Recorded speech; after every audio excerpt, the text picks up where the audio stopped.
Maren Kessler first noticed the footprints behind her house during a quiet winter morning when heavy snowfall covered everything in a cold white blanket.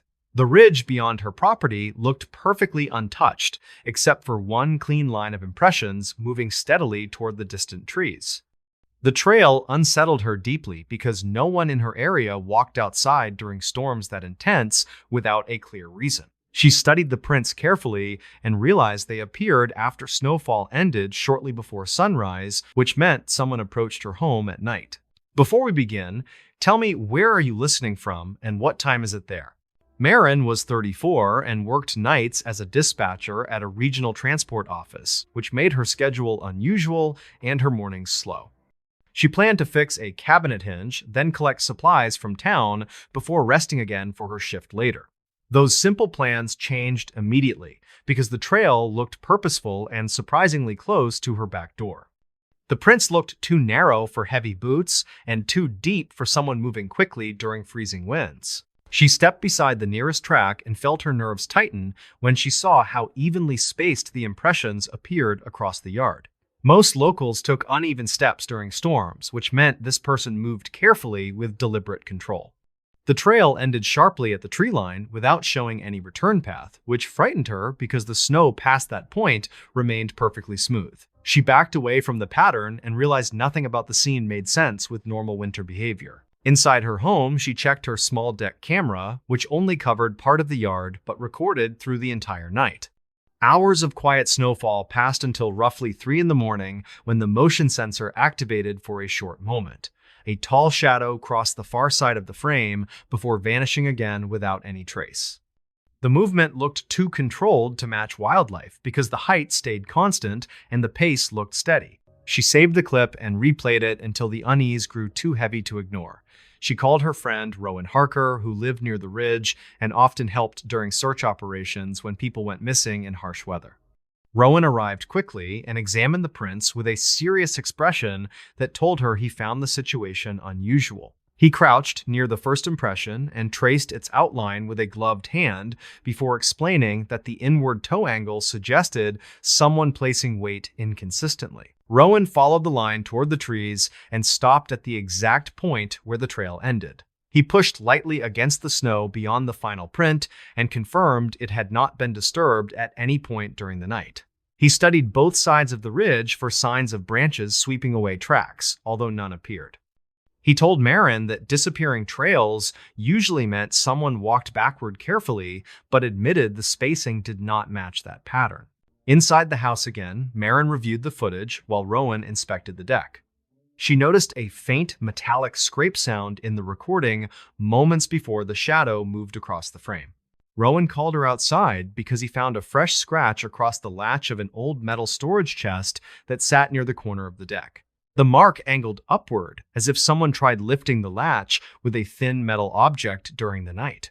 Maren photographed the mark and shared the images with Rowan, who believed the scratch suggested attempted access rather than vandalism. He returned with a local officer who arrived with a small measuring kit and noted each detail carefully. The officer explained that the depth of the prints suggested a person of moderate weight moving slowly across the yard. He checked surrounding roads but found only early morning plow tracks, which meant no vehicles passed through overnight. Rowan suggested checking old dispatch logs because people occasionally reported unusual activity near the ridge during previous winters. Maren opened several years of archived notes and found an entry from roughly 2 years earlier describing a lone figure walking near the service road late at night. The caller reported a tall person moving with a slight lean and no visible gear. Officers searched the ridge during that storm, yet found no evidence confirming the sighting. Maren compared the description with the inward angled prints behind her home and felt a wave of recognition settle heavily across her mind. Rowan noted the similar location and similar walking pattern, which strengthened the possibility that the same person returned to the ridge regularly. Maren felt uneasy because the idea of a stranger repeatedly passing near her home during harsh weather frightened her more than she wanted to admit. Rowan helped her install 2 new cameras aimed toward the tree line so they could monitor the ridge more clearly. They tested each angle until both sensors activated correctly under low-light conditions. For 2 quiet nights, nothing appeared, although Marin heard distant cracking sounds from the forest, which she assumed came from shifting ice. On the third night, one camera activated shortly after 2 in the morning and recorded a faint shape moving near the same area where the first shadow appeared. The footage showed a blurred figure with wide shapes near the feet that did not touch the snow directly. Rowan enlarged the frame and recognized the faint outlines of wooden snowshoes used decades earlier by search teams during deep winter operations. Those older frames distributed weight evenly, which allowed travelers to move across deep snow without leaving clear impressions. Rowan believed the clean trail ending occurred because the person stepped briefly without the frames before returning to them near the tree line. This explanation connected every detail, including the earlier sighting and the scratch on the storage chest near the deck. Rowan called a retired ranger who once trained at a remote facility in the ridge and asked about old equipment stored in that area. The ranger confirmed that several sets of snowshoes and winter tools were left behind when the training site closed many years earlier. He also mentioned sporadic reports describing a solitary figure spotted during storms, although none were ever confirmed. During the following days, Marin felt unsettled whenever she stepped outside, even during daylight, because the idea of someone moving silently through the ridge felt unnerving. She heard small disruptions in the forest that did not match common animal patterns, although nothing appeared during daylight hours. Rowan recommended walking the ridge carefully during afternoon sunlight to check for signs of movement beyond the tree line. They searched several trails and discovered 2 old posts partially buried under snow that looked like remnants of outdated training markers from the former facility. Rowan believed someone living off-grid or traveling seasonally might still use parts of that area during harsh winter periods. They also discovered faint, shallow indentations far from Marin's yard, although the shapes were too wide to match normal footprints. Rowan believed those shapes formed from wooden frames pressed lightly against snow. Back at the house, Marin examined the 6-second clip again, and this time noticed that the figure carried something near the right hand. The shape looked narrow and long, which could match a metal tool or an old walking pole used during cold weather travel. She studied the angle of the object and realized it resembled something used to test snow depth during severe storms. Rowan identified the item as similar to older rescue probes used decades earlier to locate unstable ground. This new detail made her realize the person might not have approached her home with harmful intent, but rather out of habit or confusion. Rowan pointed out that people living off-grid sometimes grew reliant on routines and might check structures for supplies during difficult winters. The scratch on the latch suggested the individual attempted to lift the chest quietly, which supported that possibility. Days passed with minimal activity, although Marin felt the presence of something watching her property during quiet nights. She occasionally saw faint shadows shifting at the edge of the ridge, although the cameras captured only irregular light reflections from drifting snow. Rowan visited often and helped adjust the angles of the cameras to cover darker corners of the yard. During one late evening, Rowan noticed a faint pattern in the snow near the ridge, resembling a half circle pressed lightly into the surface. He believed the shape matched the edge of a wooden snowshoe frame used to pivot direction while reducing track visibility. The pattern confirmed someone moved along the ridge again, although no clear prints appeared. Marin felt relieved that the person did not approach the deck this time, but also unsettled because they still traveled silently with clear awareness of her property. As winter deepened, the ridge experienced heavier storms, which limited movement for several days. During those nights, Marin heard heavy cracking sounds from deeper parts of the forest, which Rowan believed came from ice stress rather than human movement. The cameras recorded several false triggers caused by drifting snowflakes crossing infrared beams. Still, Marin checked every clip because she feared missing something important that might signal another approach. During early spring thaw, Rowan contacted the retired ranger again to gather more information about the old training site. The ranger remembered that one trainee disappeared briefly during severe winter many decades earlier and reportedly survived alone for several days before returning with noticeable behavioral changes. The ranger clarified the details remained speculative because no formal report confirmed long-term isolation after that event. Still, the idea unsettled Marin because it suggested a person might grow attached to the ridge and return seasonally without revealing their identity. When the snow began melting, Marin walked along the ridge during daylight and found pieces of weathered rope tied loosely around an old tree stump. The rope appeared aged and frayed, as though exposed to several years of storms. Rowan believed someone used the stump as a marker or a rest point while moving through the ridge. They also found small fragments of wood shaped in thin strips, which matched the material used for older snowshoe frames. As spring advanced, the ridge quieted and the cameras recorded fewer disruptions. Marin upgraded her locks and added additional lighting near the forest edge to discourage nighttime visitors. She kept all recordings stored securely and marked the folder with notes describing each discovery because she wanted clear documentation if the person ever returned. Every first snowfall, she reopens the folder and studies each image and each track carefully while remembering how close the stranger walked to her home. She never learned the identity of the silent traveler who approached her deck during that storm, and she doubts she ever will. Still, she believes some people choose quiet roads between towns because they no longer feel connected to ordinary life. She tells trusted friends that the ridge carries its own shadowed history and that winter sometimes reveals travelers who prefer not to be seen. In this new story, the official weather report later described that night as one of the worst blizzards in 20 years for that region. Wind pushed snow horizontally across streets and buried cars in drifts before midnight, while emergency services logged dozens of stalled vehicle calls.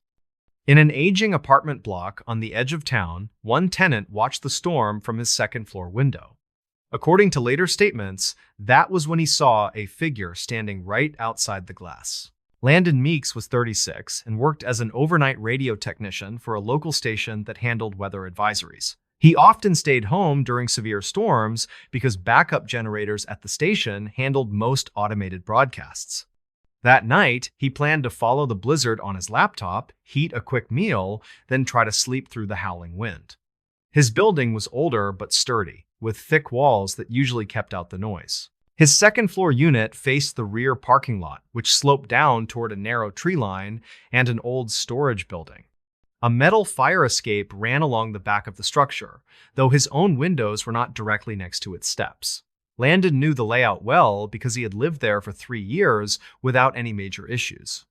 Reserved and practical, he liked that the building stayed quiet even when storms made other neighborhoods chaotic. By late evening, the town emergency feed reported multiple road closures, and police advised everyone to stay inside unless absolutely necessary. Landon listened to scanner chatter while watching snow twist wildly in the glow of the parking lot lights. Gusts slammed against the siding and made the glass hum in a low, vibrating tone that reminded him how thin the panes really were. He double-checked his locks more from habit than fear. Sometime after 1 a.m, as wind intensified and visibility dropped, a brief power flicker hit the building without fully knocking it offline. Landon glanced at the window automatically, expecting to see only darkness and streaking snow outside the glass. Instead, he saw the clear outline of a person standing almost chest height with the bottom frame, motionless in the swirling white. For several seconds, his mind refused to interpret the shape correctly.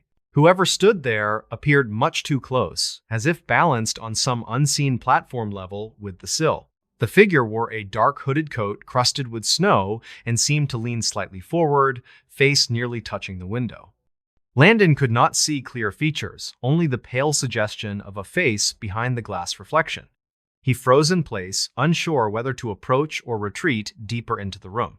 His rational side insisted he must be seeing a distorted reflection of his own shape combined with lights from another apartment. To test that idea, he stepped sideways, watching carefully as his reflection moved while the figure remained fixed to the same position outside. He felt cold spread through his arms despite the apartment heating working properly. The figure did not knock or gesture or move at all. After several long seconds, Landon managed to draw a breath and tell himself something simple. No one could be standing there without support because his window did not connect directly to the fire escape landing. There was bare wall beneath it, then open air, then the buried parking lot. If someone tried to stand on the narrow exterior ledge during a blizzard, they would almost certainly fall within moments. Gathering courage, he snapped off his interior lamp, leaving only the dim light from the hallway behind him. Darkness inside reduced the glass reflections and made the outside view clearer. To his shock, the figure remained visible, still leaning close enough that frost seemed to cling to the hood. Snow streaked behind the shape rather than in front, confirming it was physically present and not just a reflection trick. He considered calling emergency services right away, but hesitated because he could not explain the situation without sounding panicked. Instead, he reached slowly for his phone and switched the camera on, raising it toward the window from waist height. He snapped several pictures, then a short video clip, while staying just far enough away that the figure could not easily see him. When he lowered the phone and blinked, the space outside was suddenly empty. Snow kept slamming past the glass, but the hooded person was gone, leaving no trace of movement. Landon stepped closer carefully and pressed his hand lightly against the pane. The glass felt intensely cold, and no smudge or outline marked where the face had been. He backed away again, heart pounding loudly enough that he could hear his own pulse under the wind. Landon forced himself to review the new photos before dismissing everything as stress. The first two images showed only storm patterns and faint reflections, nothing unusual at all. The third shot, taken just seconds later, showed a vague but unmistakable silhouette near the lower part of the window frame. It was grainy and dim, yet clearly human-shaped, with a rounded hood and shoulders dusted in white. The short video was worse. When he played it back with volume low, the footage showed swirling snow, the faint outline of the figure, then a sudden shift as if the person leaned closer. At that exact moment, the camera microphone picked up a muffled scraping sound, something like gloved fingers or an object lightly brushing the glass. Then the frame jerked slightly because Landon flinched, and by the time it steadied, the figure was gone. He decided to contact building management rather than call emergency services immediately. The office had an overnight answering system that allowed tenants to leave urgent maintenance messages. Landon explained quickly that he believed someone might be climbing near the rear windows during the blizzard and could fall. His voice shook despite his attempt to sound calm, which bothered him because he prided himself on staying composed during scanner incidents. After leaving the message, he grabbed a flashlight and walked to the hallway door. The rear stairwell had a small window that looked out over the same parking lot, though from a different angle than his apartment. When he reached the landing and peered out, he saw only a thick white sheet cutting across the lot under the flickering security lights. No figure moved near the building, and the fire escape seemed empty except for drifting snow. He almost convinced himself that exhaustion and flickering power created a perfect moment for misinterpretation, yet the video remained hard to ignore. Returning to his apartment, he locked the door and dragged a heavy chair nearer to the window just in case. He sat awake, listening to scanner traffic while the storm grew louder. Eventually, fatigue won, and he drifted into uneasy sleep on the couch, with the television still whispering weather updates. By morning, the storm had eased slightly, though plows struggled to clear routes around buried vehicles. Landon checked the parking lot from his window as pale daylight filtered through heavy clouds. Several cars sat half-covered, and wind had sculpted snow into strange ridges along the building foundations. What caught his attention were the faint marks directly below his window, where snow seemed churned more than anywhere else along that wall. He dressed quickly and went downstairs, forcing the rear door open against a low drift just outside. The wind hit hard, but daylight helped him feel less exposed. Beneath his window, the snow showed a rough depression where something or someone had disturbed the surface repeatedly. It did not look like simple plow spray or falling slush from the roof. The pattern resembled boots shifting position in a small area, right where someone might struggle for footing. As he studied the ground more closely, a neighboring tenant stepped outside to smoke despite the cold and asked what he was doing. Landon explained carefully that he thought someone had been near the back windows overnight. The neighbor, a middle-aged mechanic named Reese, frowned and mentioned hearing a single loud thump against the outside wall sometime after 1 in the morning. He had assumed it was storm debris or an ice chunk from the roof. Together, they walked along the building until they reached the bottom of the metal fire escape. Snow had filled most of the steps, yet the railings carried a faint dusting that suggested recent movement. In a few spots, snow appeared swept aside as if someone had dragged their feet while climbing or descending. The pattern stopped one level below Landon's window, which made everything more confusing. Later that afternoon, building management returned his overnight message and sent the property supervisor to investigate. The supervisor, an older man named Kellen, claimed no one except tenants should have access to the rear lot during a storm. He checked the locks on the main doors and confirmed they were secure. He also revealed something Landon did not know. A narrow maintenance ledge once ran behind several windows on the second floor, including Landon's, designed for workers to service original exterior lighting. The ledge had been abandoned when newer wiring was installed, and access was officially sealed from inside a locked utility closet. Over time, most residents forgot it existed because the doors remained closed and unmarked. If someone managed to force that closet door open, they could reach the ledge and stand almost directly in front of Landon's window.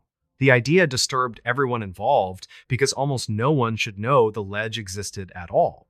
Kellen inspected the utility closet located halfway down the second-floor hallway. The lock showed no obvious damage, though the door frame had a faint scuff near the latch that he did not remember seeing before. When he opened the closet and shined a flashlight inside, a narrow metal hatch appeared on the far wall. Dust coated most surfaces, yet the area directly around the hatch showed streaks where something had brushed the surface recently. They opened the hatch carefully. A wave of icy air entered the closet, carrying fine snow blown under the metal lip. Beyond the hatch lay a narrow ledge just wide enough for a person to stand sideways while gripping a rusted railing. Snow had piled unevenly across it, but one section directly outside Landon's window looked more trodden than the rest. Faint boot-shaped compressions suggested someone had indeed stood there during the storm. Kellen closed the hatch quickly and decided to call the non-emergency police line for a welfare and security check. Officers arrived later that day once road conditions improved enough for patrol cars to navigate most streets. They photographed the boot impressions on the ledge and the scuffed area near the closet latch. Landon provided his photos and video along with the approximate time of the incident. The officers treated the situation seriously, especially given the dangerous weather. One officer mentioned a report from earlier that night about a stranded driver whose vehicle had been abandoned several blocks away. Dispatch logs showed that the call dropped before responders could confirm the driver's location. The car was later found half buried near an alley entrance, with driver's side door left slightly open. No footprints remained nearby because ongoing snowfall erased everything quickly. Investigators considered the possibility that the person at Landon's window might have been the missing driver seeking help. That explanation sounded reasonable at first, yet some details still unsettled Landon whenever he replayed the recording. The figure never knocked or signaled, choosing instead to stand extremely close and lean toward the glass. There was no attempt to reach the frame with bare hands, only that faint scraping sound at the moment it moved closer. One officer suggested the person might have been disoriented, possibly suffering from early hypothermia, and no longer thinking clearly enough to ask for help. During the following days, officers canvassed nearby properties and checked clinics and shelters for anyone reporting frostbite or exposure injuries. No obvious match emerged for the missing driver or the unknown figure. Eventually, the case moved into a low-priority status, filed as an unresolved welfare check connected to possible storm-related distress.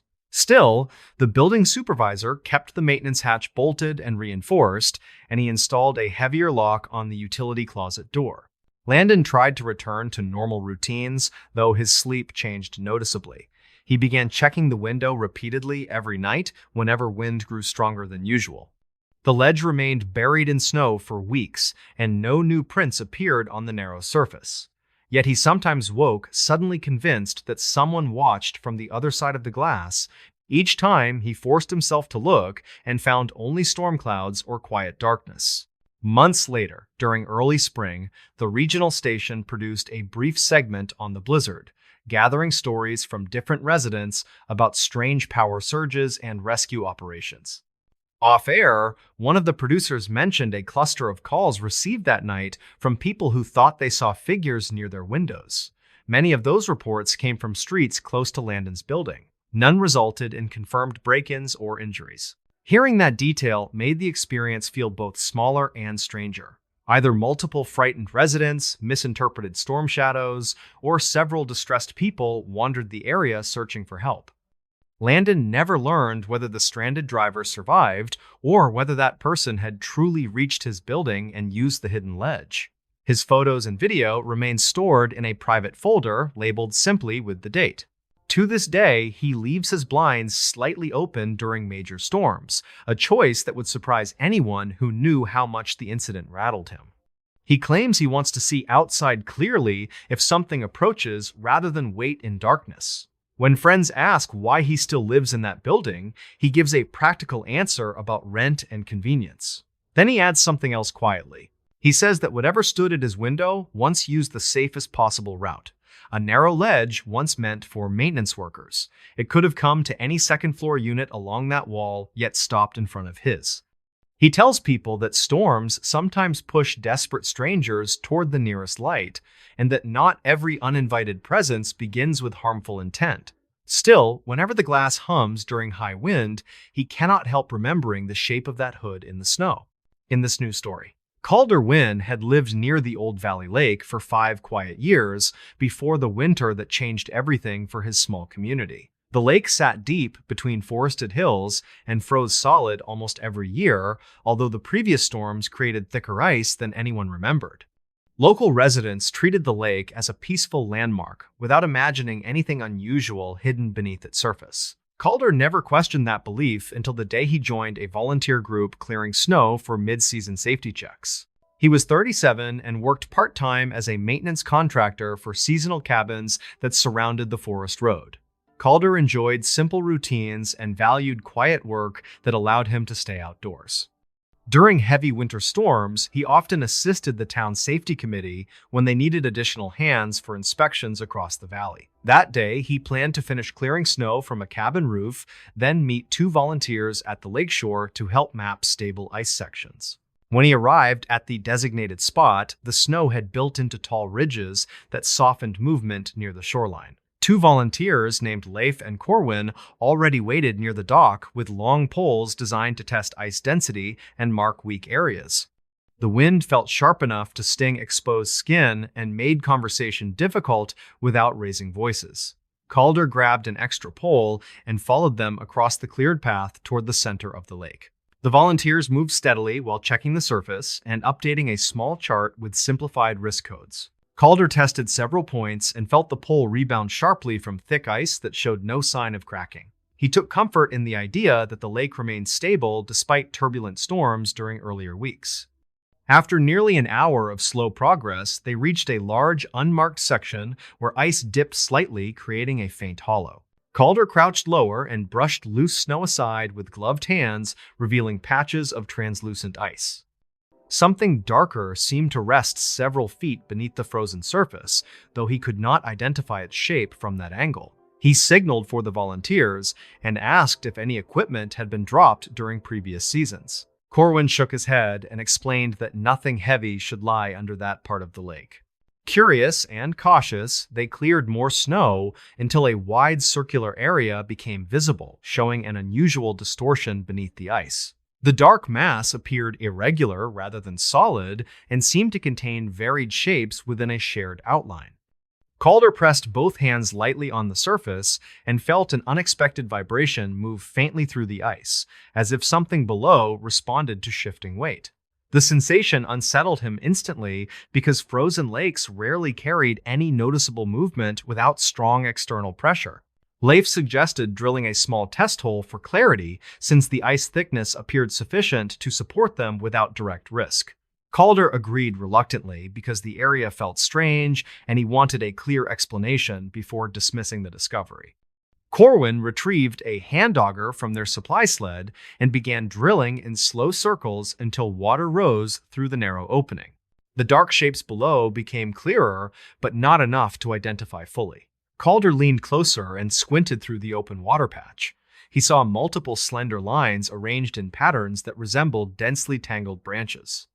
Something about the spacing looked unnaturally uniform, which made him suspect human-crafted material rather than natural debris. He called Rowan, a seasonal ranger known for handling unusual findings across the valley, and asked him to inspect the area as soon as possible.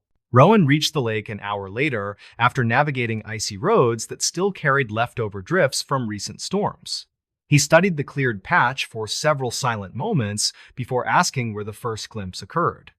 Calder pointed to the slight dip in the ice and described the strange vibration he felt earlier. Rowan pressed both palms against the surface, then nodded slowly with a troubled expression that Calder rarely saw. The ranger explained that several decades earlier, an old research group conducted winter experiments on the lake using weighted frames for structural measurements. Those frames were believed removed before the program shut down, although some records suggested missing equipment never recovered.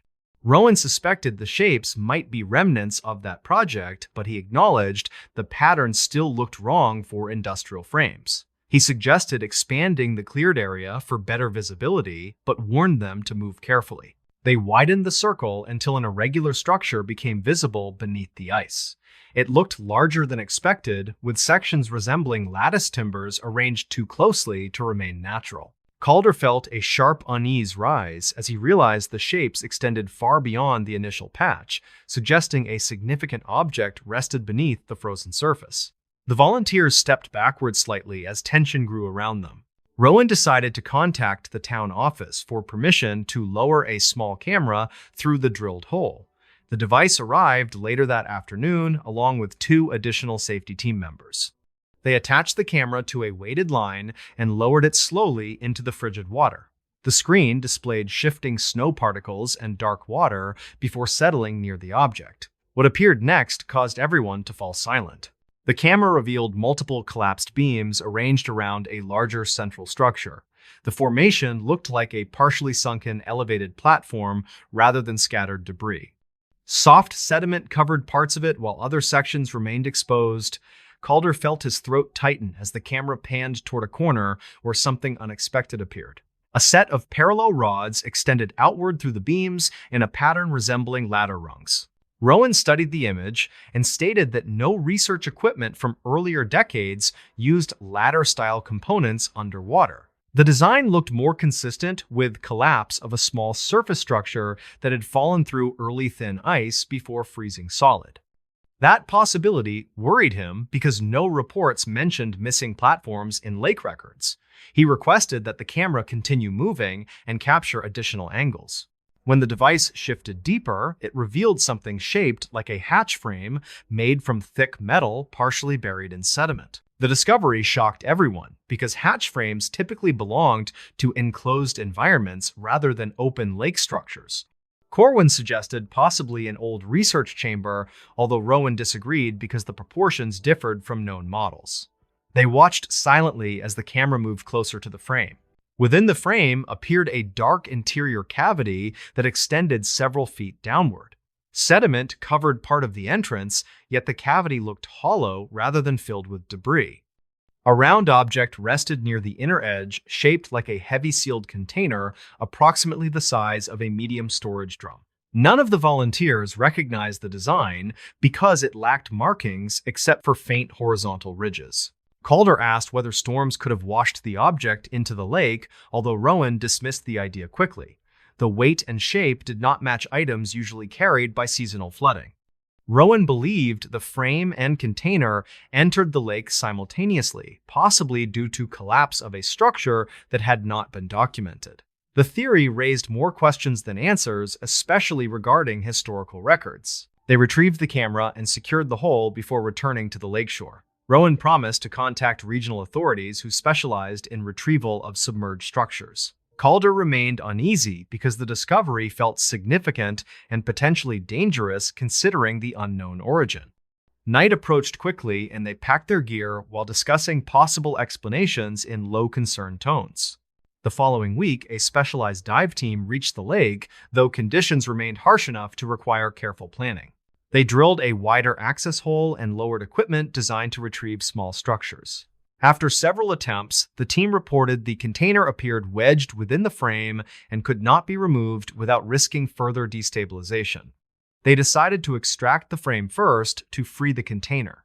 Calder watched from a safe distance as heavy machinery secured on a reinforced platform lifted the partially exposed structure from beneath the ice. The frame broke through the surface with loud cracking sounds that echoed across the silent valley. Water surged around the opening while workers steadied the lift lines. When the frame reached the surface, everyone moved closer to inspect it. The structure looked severely corroded, with joints welded in patterns unfamiliar to any of the volunteers. Rowan noted the absence of standard identification plates normally required for research equipment.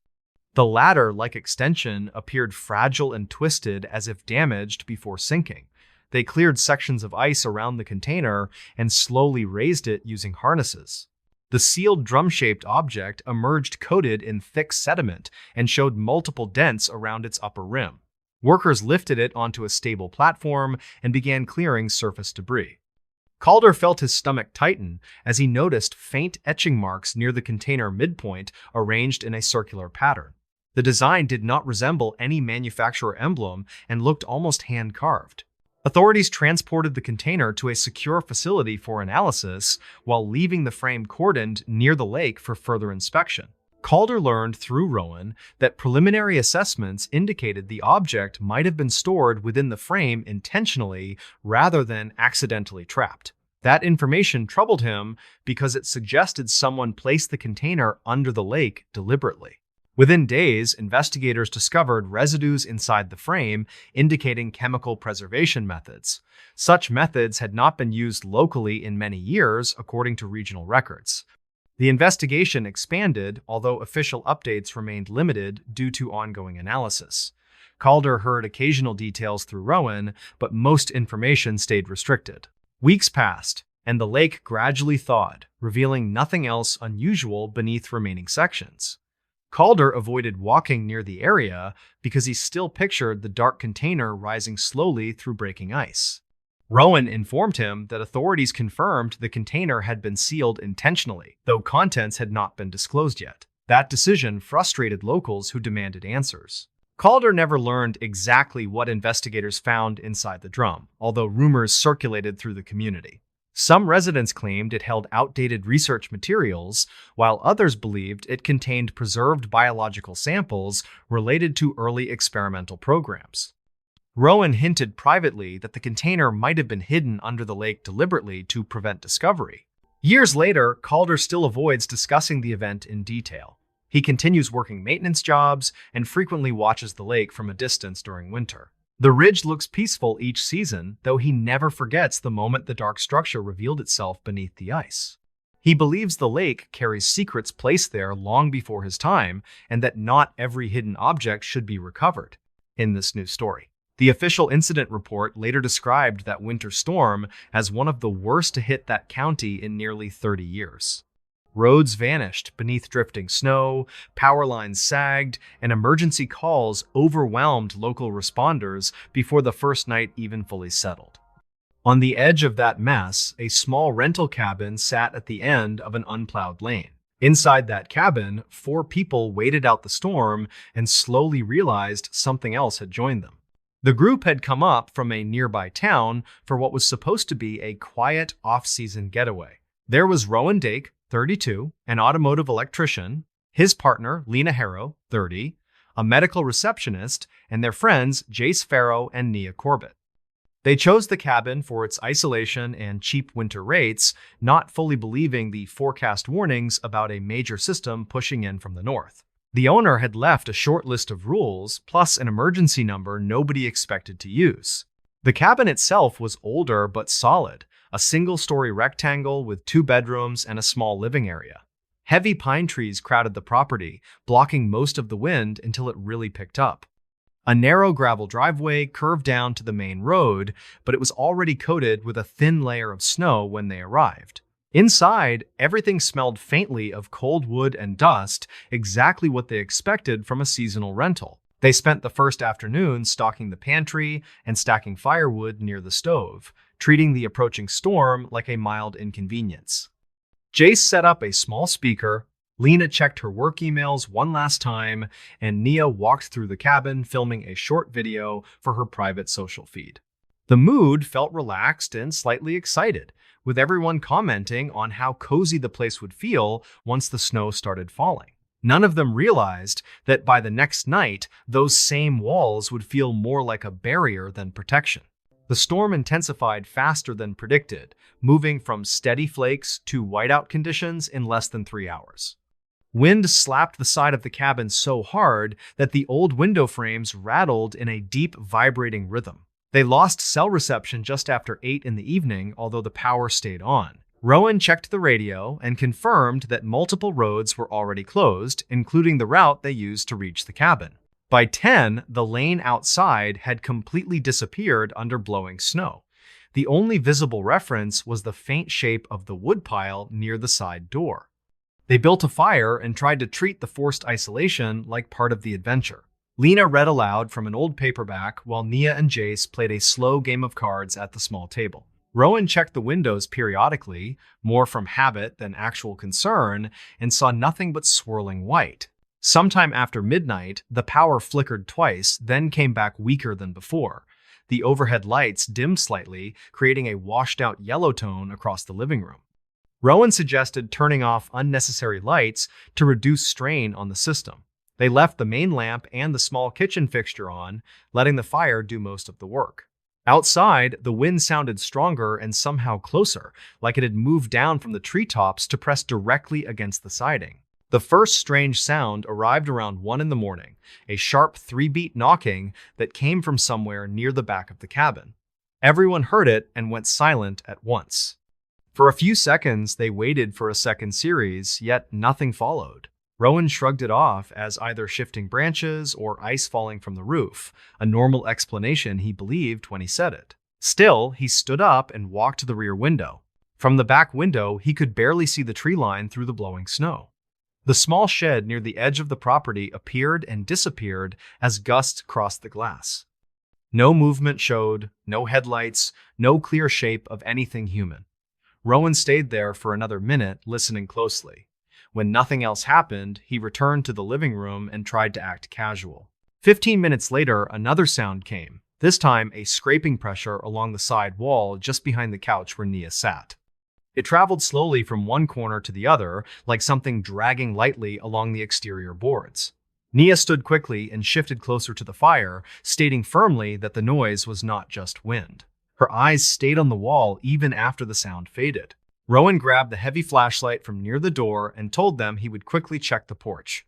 Lena reacted immediately and told him not to open anything unless he had a clear reason. She reminded him that visibility was nearly zero and any open door would invite snow and freezing air inside.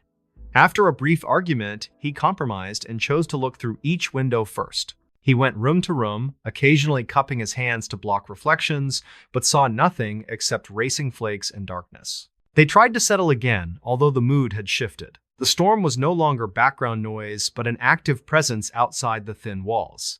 Nia stopped filming and put her phone face down on the table. Jace turned the speaker volume nearly off so they could hear any new sounds more clearly.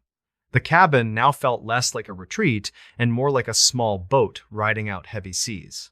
The next incident moved the situation from unsettling to alarming. Around 2 in the morning, Lena walked to the hallway bathroom and noticed a faint line of powder near the floor vent.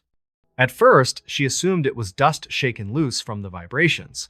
When she looked closer, she realized it was snow, a thin trail of it, scattered in small arcs as though blown inward by a brief gust. The vent cover screws looked untouched, but the grill carried a light frosted film.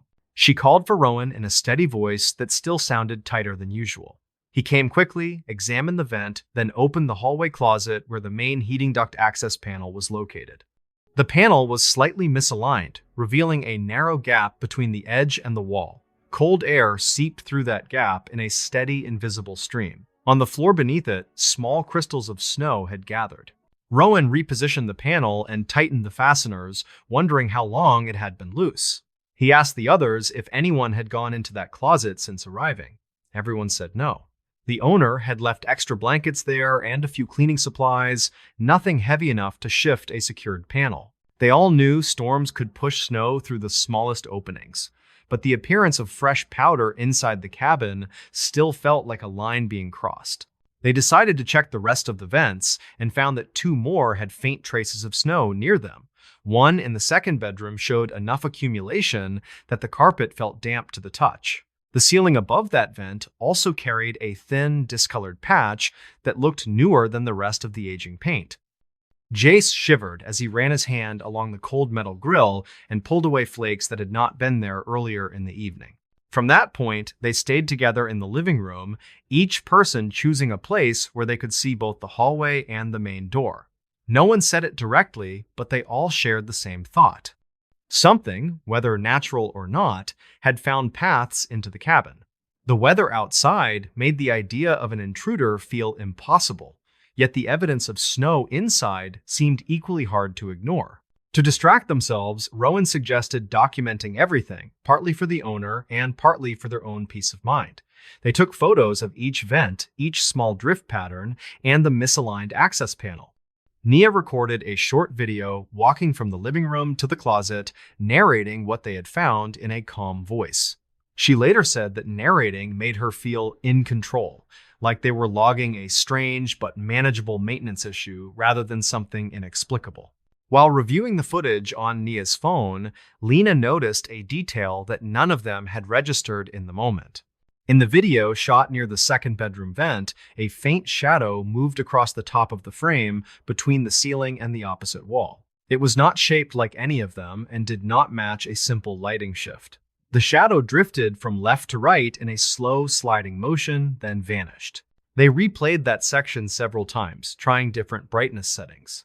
The shadow remained a soft, dark band that did not correspond to any visible object in the room. Jace walked into the bedroom and attempted to recreate it using the flashlight and his own movement. Despite several tries, he could not make an identical pattern. Eventually, he admitted that whatever the camera caught did not seem to come from them. At 3 in the morning, the power finally failed completely, leaving only the fire and a few battery-powered lanterns for light. The sudden silence from the refrigerator and baseboard heater made the wind and occasional knocks sound even louder. Rowan positioned one lantern on the hallway floor, facing the vent closet. The pale light created long shadows along the walls and drew everyone's attention toward that narrow doorway. They agreed on simple rules for the rest of the night. Nobody would open any exterior door. Nobody would be alone in any room longer than necessary. If new snow appeared inside, they would simply document it and wait for daylight before making any major decisions. It was a practical plan that still left each of them feeling strangely exposed. At some point near 4, Lena dozed off in a chair, waking sharply when she felt an intense cold against her feet. Her blanket had slipped slightly, and the floor tile beneath her socks felt almost icy. When she looked down, she saw a thin silver line of frost stretching from the baseboard near the hallway toward her chair. It had not been there before she closed her eyes. The frost followed a jagged path, not straight, almost as if it had grown across the floor rather than fallen onto it. Her shout brought everyone fully awake again. Rowan knelt to examine the frost and saw that it formed a delicate pattern branching in small offshoots. It resembled ice forming on a pane of glass more than ordinary tracked snow. The source appeared to be the narrow gap beneath the hallway closet door. When he touched the door surface, it felt colder than the surrounding wall, as if something chilled pressed against it from the other side. They considered wedging towels along the threshold to block whatever draft existed, yet none of them wanted to touch the door directly. Finally, Rowan steadied himself and opened it quickly, half expecting a rush of cold air or a loose panel to fall.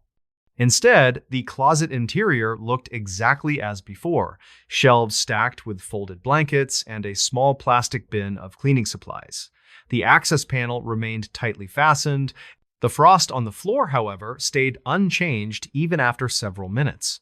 Rowan shined the lantern directly along the pattern and noticed small crystals still forming at the outer edges.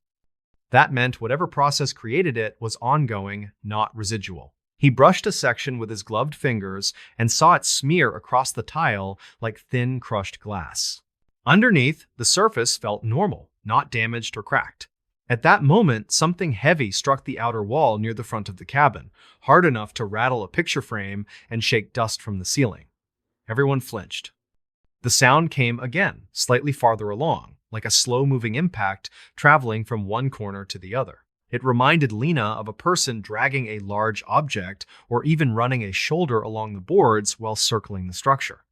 The carved frost line at her feet suddenly felt less like a draft and more like a trace left by something probing for weaknesses.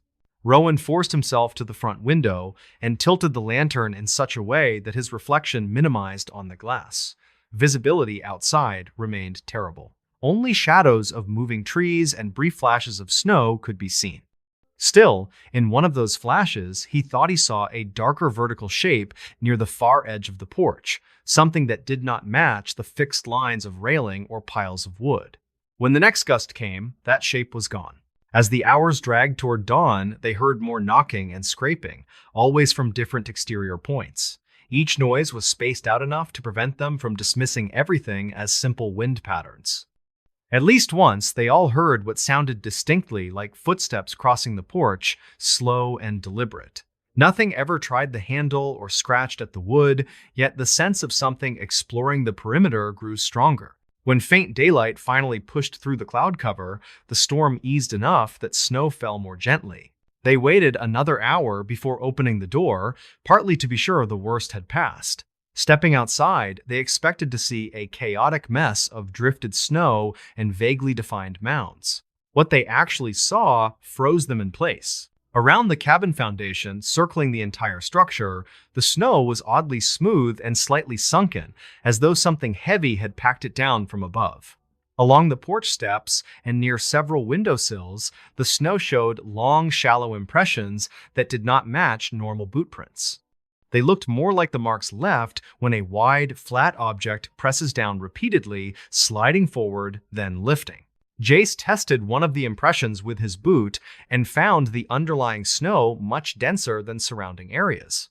The packed segments followed a clear path from the direction of the tree line to the back wall, then around the cabin, finally stopping beneath the front window where Rowan had seen that brief shape. There, just below the sill, the snow had been pressed almost to ice, marked by faint radiating lines that looked eerily similar to the frost pattern seen inside. They documented everything as calmly as possible, taking photos from multiple angles and marking some spots with small sticks for reference. When the owner finally reached them by phone later that day, after roads partially reopened, they described the interior frost and the strange exterior impression. He seemed genuinely unsettled and mentioned quietly that previous guests had reported unusual drafts and unexplained cold spots, though never during a storm this intense. Weeks later, once the snow melted, Rowan returned alone to check the cabin before summer renters arrived. The frost patterns were gone, and no structural damage showed in the heating system or walls. Yet near the base of the front foundation, he found something new. The soil there, recently exposed by meltwater, carried a faint branching pattern etched lightly into the dirt directly below the front window. It resembled the frost line they had filmed, only now preserved in dry earth. He covered it with loose soil and did not mention that final detail to the owner for several days. When he finally did, the owner quietly took the cabin listing offline for winter bookings and limited rentals to warmer months only. There was no official notice and no formal explanation. The storm, according to regional records, had trapped 4 people indoors and left them unharmed. The reports mentioned nothing about what might have tested every seam and opening around that cabin while the wind howled outside. To this day, the 4 friends rarely talk about that night except among themselves. They still have the videos of frost growing across the floor and the moving shadow near the bedroom ceiling. They also keep the photos of strangely flattened snow and those long, shallow impressions circling the cabin. When they show the images to others, people usually offer reasonable suggestions about wind, drifting patterns, and structural drafts. The part they never show anyone else is the short clip filmed accidentally while Lina turned her phone after recording the hallway. For less than 2 seconds before the frame swings away, the camera catches the front door from a distance. In that brief moment, the bottom edge of the door seems to bow inward slightly, as if something outside presses gently along the threshold. Right where the frost later appeared, a thin white line can be seen forming against the dark floor. None of them claim to know what pressed against that cabin during the height of the storm. They only know that the storm itself trapped them inside, yet whatever explored the vents and traced patterns across the floor came from outside and found ways in. Even now, heavy wind against an old wall can make them all fall silent, listening for the sound of something dragging slowly along the boards, searching for another loose panel or welcoming gap in this new story. By the time anyone checked the weather records, the temperature that night was confirmed well below what experts considered survivable for long exposure. Wind made it even worse, pushing bitter air across an older neighborhood where most families stayed inside with curtains shut. In one of those houses, a mother woke to the sound of her daughter talking softly near the bedroom window. According to later statements, no one should have been outside at all. Narina Cade was 33 and worked as an overnight inventory clerk at a regional warehouse, which kept her schedule unpredictable. She shared a small single-story house with her 7-year-old daughter Mara on a quiet dead-end street. The house belonged to her late aunt, and Narina appreciated the low costs even though the insulation was poor during harsh winters. That season was colder than usual, with the local station warning residents repeatedly to stay indoors after dark.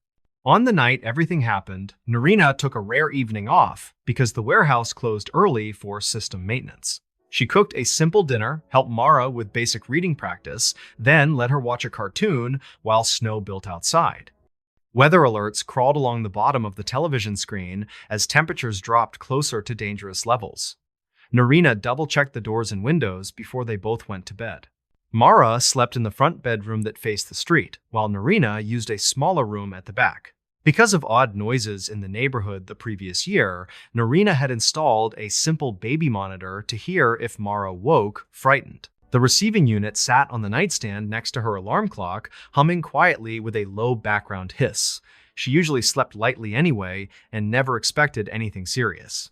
Sometime after 2 in the morning, Narina woke halfway from a dream and realized voices were coming through the monitor. At first, she assumed the television volume was still up in the living room, but the speech sounded too close and too soft. She heard Mara's voice clearly, slightly hushed but cheerful, using a tone she reserved for friendly conversations. Another voice answered, quieter, distorted by static, but undeniably deeper than a child's voice. Fully awake now, Narina grabbed the monitor and held it close. She heard Mara say in a matter-of-fact tone that she was not allowed outside right now because it was too cold. The other voice replied with something indistinct that ended with her daughter's name. Narina could not make out the words, yet the cadence sounded patient and strangely coaxing. Her heart began pounding with a tight, hollow feeling. She moved down the hallway quickly but tried not to slam her feet, afraid of startling whoever might be out there. As she approached the bedroom doorway, she could see a faint glow from Mara's small nightlight spreading across the carpet. The blinds were drawn, but a narrow gap near the edge allowed a small strip of streetlight to cut into the room. Mara stood on her bed in fleece pajamas, facing the window. Narina called her name sharply. Mara startled and turned, eyes wide, then relaxed when she saw her mother. She said she had been talking to the person outside because they were cold and wanted to know if anyone was awake. Narina felt immediate dread as she crossed the room and pulled the blinds away from the glass. Outside, wind whipped loose snow across the yard and empty street. No person stood near the window, no footprints showed on the walkway, nothing moved except swirling ice. She checked the lock on the window, which was engaged, then carefully examined the edges for gaps. Cold radiated through the glass, yet the seal looked intact. Narina asked Mara where exactly the person had been standing. Mara pointed directly at the window and said they were right there, close enough she could see that their jacket was wet with snow. She added that they sounded tired and kept asking if it was warm inside. Trying to stay calm, Narina told her daughter that no one was outside now and that if anyone needed help, they would call emergency services.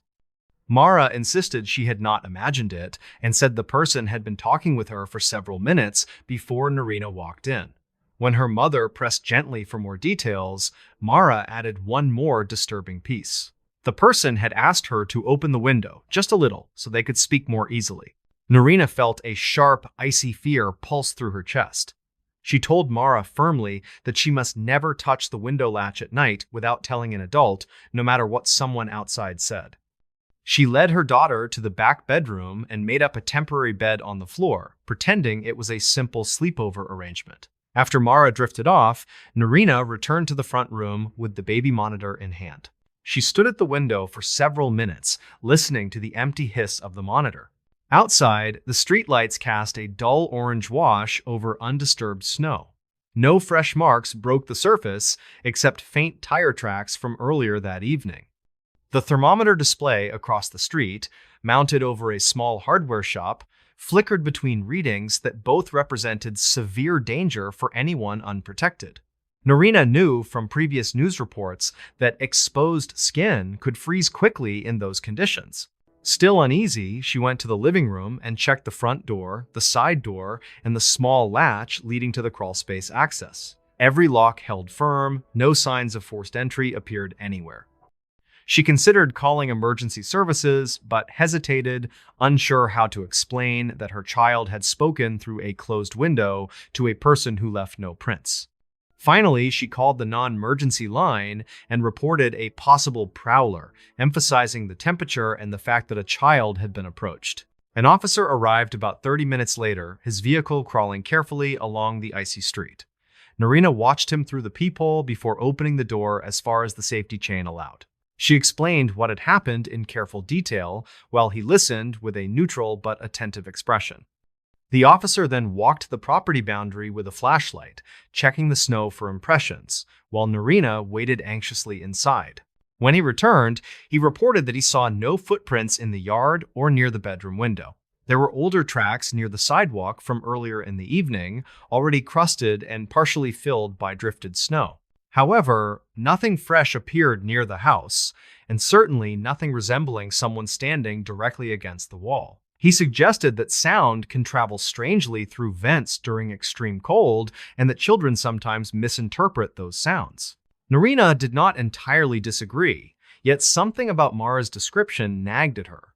After the officer left, she checked the baby monitor again, this time scrolling back through its limited recording buffer. The device stored a short rolling archive of audio originally meant for parents to capture sleep disruptions. She played the last 10 minutes before she awoke, turning the volume up carefully so as not to wake Mara in the other room. At first, she heard only faint shifting as her daughter rolled in bed, then the creak of springs as Mara apparently sat up. A few seconds later came her daughter's voice, soft but clear, saying that she could hear the wind and asking whether the person outside was okay. A reply followed, a lower voice, muffled and distorted by distance and equipment, stating they could not feel their hands. Narina listened in stunned silence. The audio grew stranger as it continued. Mara asked why they were still outside if it was so cold, and the voice answered something about needing to find a warm place soon. Narina could not catch every word, but the tone seemed oddly calm for someone claiming severe distress. Near the end of the clip, the voice told Mara she sounded kind and repeated the request to open the window. That was when Narina's own voice appeared, abruptly cutting off the conversation. She transferred the audio file to her phone using the monitor's basic export feature and saved a copy to cloud storage. Some part of her still expected to find a technical explanation in the morning. Maybe a neighboring baby monitor had somehow crossed channels, or some glitch had captured fragments of a radio call. She reassured herself with these possibilities, while sleep refused to come easily. The next day, Narina contacted the manufacturer of the monitor and asked whether cross-interference could create the effect she heard. The The support specialist acknowledged that older analog models sometimes picked up nearby signals, but said her current digital unit used encrypted channels. It would not normally relay another household's audio unless carefully paired. The specialist suggested environmental noise or electronic interference might have obscured the recording, yet admitted the clear dialogue pattern sounded unusual. Later that week, out of continued concern, Narina shared the audio with a coworker who had experience volunteering with local emergency communications. He listened quietly through headphones, then rewound and listened again. He told her the rhythm of the second voice reminded him of someone speaking through a thin barrier, such as a door or window pane, not a radio. The muffling was consistent with physical obstruction rather than broadcast distortion. He recommended she keep the recording and perhaps let an officer review it again. Around the same time, Narina learned from a neighbor that a man in the next subdivision over had been reported missing during the same cold snap. He was last seen leaving a friend's house on foot after refusing a ride, insisting his home was within walking distance. Temperatures dropped rapidly during that period, and his failure to arrive home triggered a search. The missing person alert circulated through local channels, though official details remained limited. Narina could not shake the possibility that the voice speaking to her daughter might belong to that individual, even if the physical evidence did not match. She reached out to the investigating officer and offered the audio file, making it clear that she understood it might ultimately prove unrelated. The officer accepted the file and later confirmed that investigators had listened closely. They could not positively identify the voice from the recording alone. More troubling, the search area for the missing man did extend across several streets near Narina's house. Teams used dogs and infrared equipment to sweep wooded strips and drainage paths that might shelter someone from the wind. They found several areas where tracks had partially filled with snow, but nothing conclusive. Eventually, as days passed without discovery, the operation scaled back, leaving only occasional patrol checks. Weeks later, the body of a man matching the missing person description was found in a narrow ditch near a commercial lot, some distance from Narina's street. An official statement noted that he appeared to have succumbed to exposure the same night she heard her daughter's conversation. Based on estimated time of death, experts believed he likely collapsed well before 2 a.m, possibly closer to midnight. That timeline meant he would already have been beyond help at the time Mara spoke to someone. The investigators did not publicly release many details, but Narina later heard through a coworker that the man's clothing showed heavy frost and damage consistent with prolonged cold. His hands were reportedly ungloved, with skin injuries that matched desperate contact with hard surfaces. There was no evidence he had approached any particular house that night.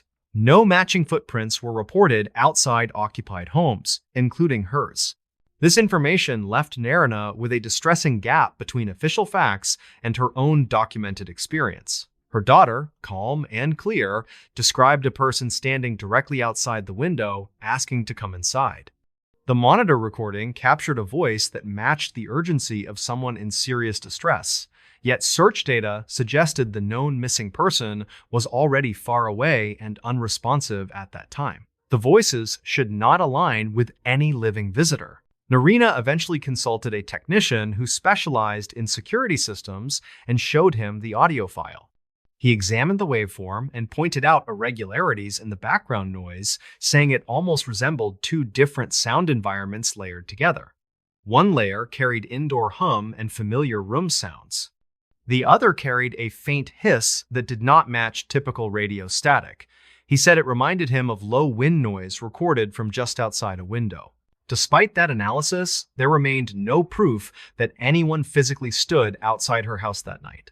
The undisturbed snow, the lack of footprints, the sealed window latch, all argued against a real person at the glass. Yet Mara's account never changed. Whenever gently asked about the event, she described the same details. The wet jacket, the tired voice, the repeated request to open the window just a little. Over time, Narina replaced the baby monitor with a more advanced camera system that included both audio and video for Mara's room. She also installed a simple motion-triggered light beneath the front window and added extra insulation around the frame. Winters continued, sometimes harsh, sometimes mild, but she never again heard unknown voices through the monitor. Mara moved to a different bedroom as she grew older, and the front room eventually became a storage space. Still, on particularly cold nights, when the air outside takes on that same bitter sharpness from the year of the incident, Norina sometimes stands at the front window and watches the quiet street.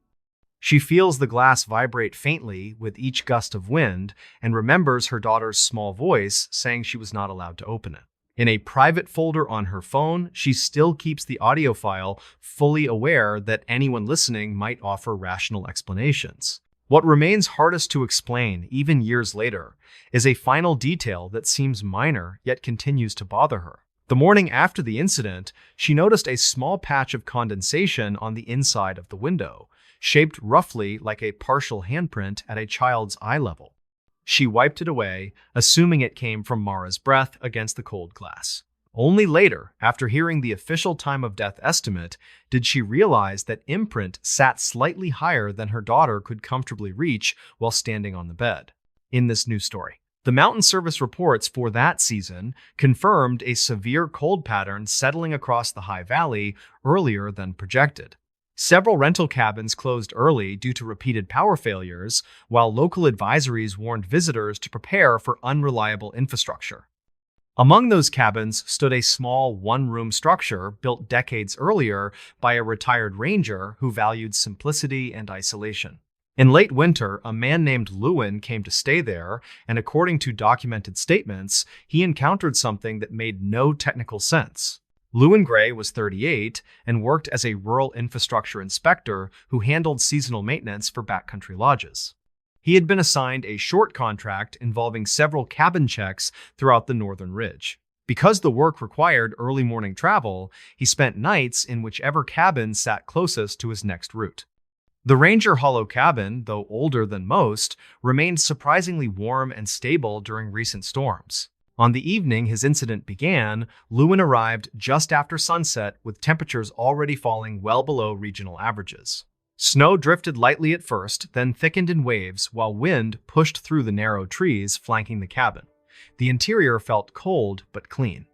A simple generator shed stood about 15 feet from the porch, housing the portable unit used whenever the main line failed. The owner had warned Lewin that the electrical feed sometimes dropped unexpectedly. Lewin followed routine procedures. He stored his gear, turned on the cabin heater, and checked the generator fuel level before nightfall. The gauge looked healthy, and the cord feeding into the cabin showed no strain. The only unusual detail was a faint vibration under the grating that felt slightly irregular, although the sound remained steady. Lewin assumed cold density in the fuel lines created minor fluctuations. After preparing a basic meal, he sat by the small table reviewing route maps for the next morning. Around 8, the main lights flickered several times as the wind picked up behind the ridge. Soon, the cabin switched to generator power with a low thrum carrying through the floor. Lewin glanced outside. The shed looked stable and the snow near it remained undisturbed. He kept working until his radio buzzed with a weather update advising extremely low temperatures through the night. At some point around 10, he stepped outside to assess the shed because the vibration had changed to a sharper cadence. Snow swirled across the yard, flattening footprints moments after they formed. Lewin opened the shed door and checked the generator frame. The unit ran loudly, but appeared intact. He ran a hand along the fuel line and felt the usual warmth from the engine housing. Nothing seemed overtly wrong, and the storm made detailed inspection difficult. He returned inside and continued his notes. 30 minutes later, the cabin lights dimmed again before stabilizing. The heater output weakened, then regained strength. Lewin frowned because those symptoms indicated intermittent feed rather than continuous generator output. He went outside again and immediately noticed something different. The shed door he had latched minutes earlier now hung slightly open with snow collecting along the hinge line. He stepped closer and saw the generator rocking slightly as though receiving sudden power surges. When he placed his hand on the metal casing, he felt the engine churning unevenly despite the control panel reading stable numbers. The movements did not match any malfunction he had encountered in training or field reports. Concerned about potential overload, he powered the unit down and unplugged its main cord to let it reset. The engine sputtered for a moment, then fell silent.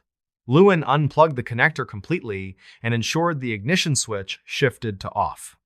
Only after confirming everything was disengaged did he close the shed door and secure the latch. Snow continued to fall, muffling every sound across the ridge. With power disabled, he returned to the cabin expecting darkness and cold air inside. Instead, he found the lights still glowing at normal brightness.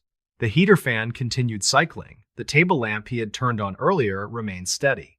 For a long moment, Lewin stood motionless, staring at the illuminated cabin, convinced he had misjudged something obvious. He walked to the breaker panel and checked each switch. The indicators confirmed the cabin was drawing power from the auxiliary line, the same one he had just disconnected. He stepped back outside and trudged through the snow to the shed again. Even through the drifting white, he could see faint movement from within.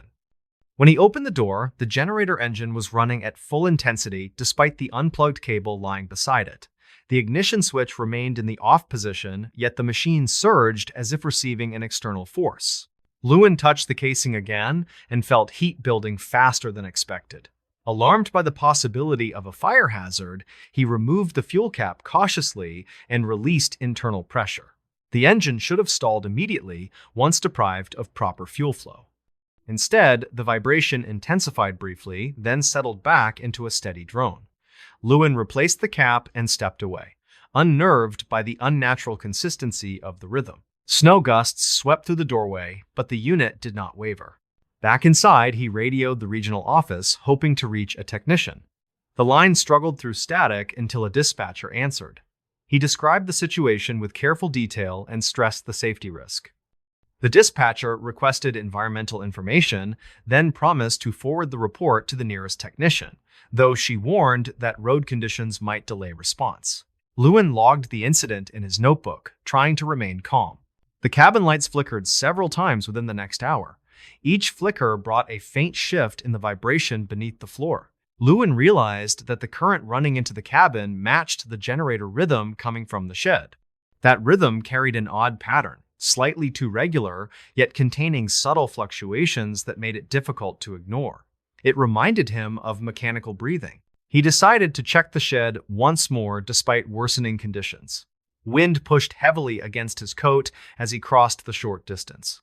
When he opened the shed door, the generator continued its unnatural cycle. He removed the cable completely from the generator housing and set it aside. The unit should not influence the cabin without that feed, yet the current inside remained stable. Lewin chose to test the cabin outlet directly. He returned inside, unplugged his small reading lamp, and inserted a simple test meter from his kit. The meter showed a fluctuating but present current inconsistent with any known auxiliary supply. Concerned, he turned off every appliance he could, then powered down the heater. The cabin temperature began to fall, yet the overhead lights remained steady. Shortly afterward, he heard a low thump behind the cabin, like something settling beneath snow. The sound repeated twice with slight variation, like uneven footsteps moving slowly near the shed. Nervous now, he switched off the interior lights to observe the yard more clearly. Faint brightness from the storm reflected off accumulated drifts. Near the shed door, he saw a dark shapeshift briefly before disappearing behind the structure. He considered the possibility of an animal, but dismissed it quickly. No native wildlife moved easily in such storm conditions, especially near artificial structures. With little choice, he stepped onto the porch and used his strongest flashlight to scan the area. The beam washed across the snow, revealing nothing except swirling flakes and the small building silhouette. As he approached, the shed door creaked open slightly despite the heavy latch. He reached out and pushed it fully open. The generator continued running with the same unnatural consistency. The cable remained on the ground. The air inside the shed felt strangely charged, as if a low electrical field pulsed from within. When his flashlight beam passed across the floor, he noticed something new. A faint sheet of frost spread outward from beneath the generator frame. The frost formed a pattern of branching lines extending toward the doorway. As Lewin crouched to examine them, he felt cold intensify near the surface despite the engine's heat. The frost lines pulsed slightly in rhythm with the generator vibration. He backed away, startled by the realization that the frost grew outward rather than melting under the engine's warmth. Something beneath the unit seemed to influence the pattern. He decided to lift the generator slightly to inspect the floor beneath. Using all his strength, he shifted the frame enough to see a small depression in the wooden planks. Within that indentation lay a dark metallic disc embedded into the floorboards, its surface coated in thin ice. The generator feet positioned directly around the disc without touching it. He could not imagine why any cabin builder would place a metal disc into the shed floor. The vibration grew stronger the longer he looked. The frost lines began branching faster. The generator engine surged abruptly with a wrenching tone. Lewin lowered the frame quickly and stepped outside. Through the storm, he saw lights from another cabin flicker in sync with his own, though that building was entirely separate. It felt as though the strange pulse spread beyond his immediate location. With no safe way to resolve the issue alone, Lewin shut the shed door and barricaded it using a wooden plank normally used to secure the porch supplies. The vibration continued, but sounded muffled now, still strong enough to carry through the snow. Back in the cabin, he remained awake, waiting for morning. The lights dimmed repeatedly, though never fully failed. At one point, he felt the floor pulse beneath his boots like a slow heartbeat. At dawn, the storm let up enough for the technician to reach him. The man listened to Lewin's description without immediate dismissal, then inspected the shed carefully. When the door opened, the generator sat silent and cold, exactly as expected after fuel shutoff. The technician checked each component and found nothing unusual. The cable lay where Lewin left it. The floorboards looked normal. The disc had vanished, leaving only a shallow imprint. The technician suggested the vibration came from ice expansion in the boards, a common effect during deep cold. Lewin asked about the frost pattern, but the technician found only standard melt residue. They tested the cabin power, which now showed zero output from the auxiliary line. According to the technician, whatever had run through the cabin overnight no longer existed. Later, reports from the regional office categorized the event as mechanical misinterpretation, possibly complicated by environmental stress. They considered the generator issue resolved because no further anomalies occurred. Lewin returned several times for follow-up inspections, yet never observed the same pulse or frost patterns again. The cabin remained functional, but he always felt uneasy near the shed. Years later, he still avoids working alone during extreme cold. He often recalls the rhythmic surge of the engine even after it was unplugged and the frost that seemed to grow beneath the floor. He believes something older than the cabin once rested under that shed and that the generator only exposed a trace of it when conditions aligned. When he shares the story, he emphasizes one detail. Machines can misbehave under stress, but they cannot run without fuel or current unless something elsewhere drives them. In this new story, the incident summary filed by regional authorities described 3 hikers entering the northern forest during early winter and failing to return before nightfall. Search teams later found their tracks leading into a dense stand of spruce trees before fading in a way no one could fully explain. According to final reports, the hikers had been seen earlier that afternoon watching unusual lights flicker above the tree line. Those lights reportedly drifted between branches in a pattern that did not match known aircraft or natural reflections.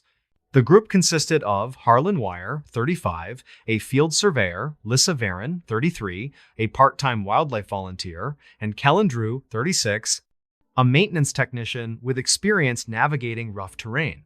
They often explored the forest trails together during off-season periods when visitor traffic remained low. Their familiarity with the region gave them confidence even during colder months when daylight hours shortened significantly. They entered the forest intending to take routine notes for an independent mapping project. Weather conditions were calm when they arrived at the trailhead.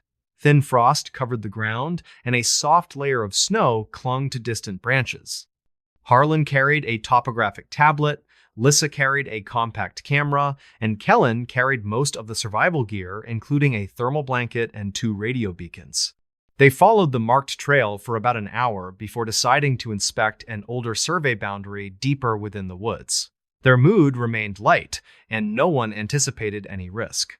Midway through the hike, Lissa noticed faint flashes above the ridge, pale green at first, then shifting to a dull white. She pointed them out to the others, who stopped to observe. The lights appeared irregular but persistent, flickering through narrow gaps between tall spruce trunks.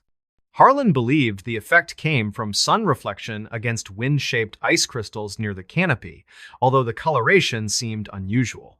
Kellen suggested the possibility of an aircraft passing above the valley, though no engine noise reached them. As they advanced, the lights appeared again, this time drifting laterally across the ridge with a slow hovering movement. Harlan raised his tablet and marked the approximate direction to cross-check with known trail maps.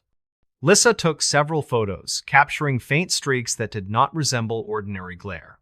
The group agreed to follow the direction of the lights for a short distance before resuming their survey work. None of them considered that decision dangerous. The forest grew denser as they left the main trail. Fallen branches and uneven patches of snow slowed their pace. Every few minutes, they saw another brief glow between the trees, always slightly ahead of them, always at a consistent height. The lights did not pulse like beacons or scatter like reflections. They moved deliberately, almost patiently, as if waiting for the group to approach.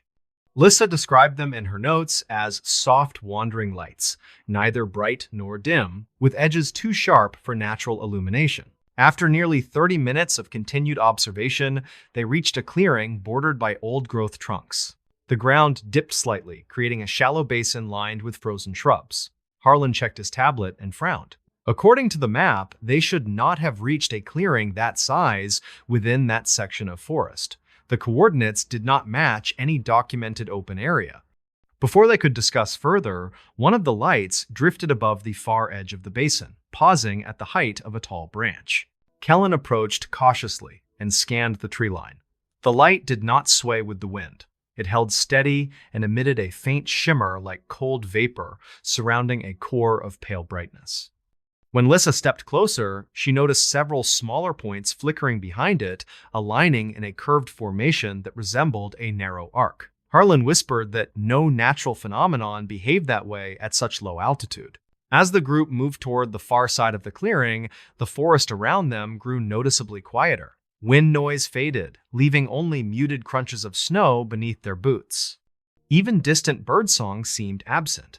Harlan felt a sudden pressure in his ears, similar to altitude change. He adjusted his scarf while noting the odd sensation. Lissa captured another photo, then studied the preview. The image showed a blurred shape above the tree line, far more defined than expected. Kellen signaled for everyone to stop.